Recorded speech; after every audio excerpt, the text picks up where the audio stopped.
இனிய தமிழ் நெஞ்சங்களுக்கு தமிழ் வணக்கம். திருக்குறள் அதிகாரம் 10 இனியவை கூறல் குறள் 7.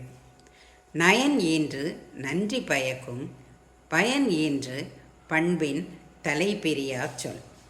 பிறர்க்கு நன்மையான பயனை தந்து நல்ல பண்பிலிருந்து நீங்காத சொற்கள் வழங்குவோனுக்கும் இன்பம் தந்து நன்மை பயக்கும்.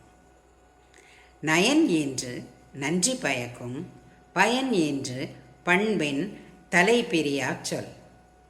That speech which while giving benefits to everybody will also give benefits to the person who delivers the speech. நயன் ஈன்று நன்றி பயக்கும் பயன் ஈன்று பண்பின் தலைபிரியா சொல். நன்றி, வணக்கம்.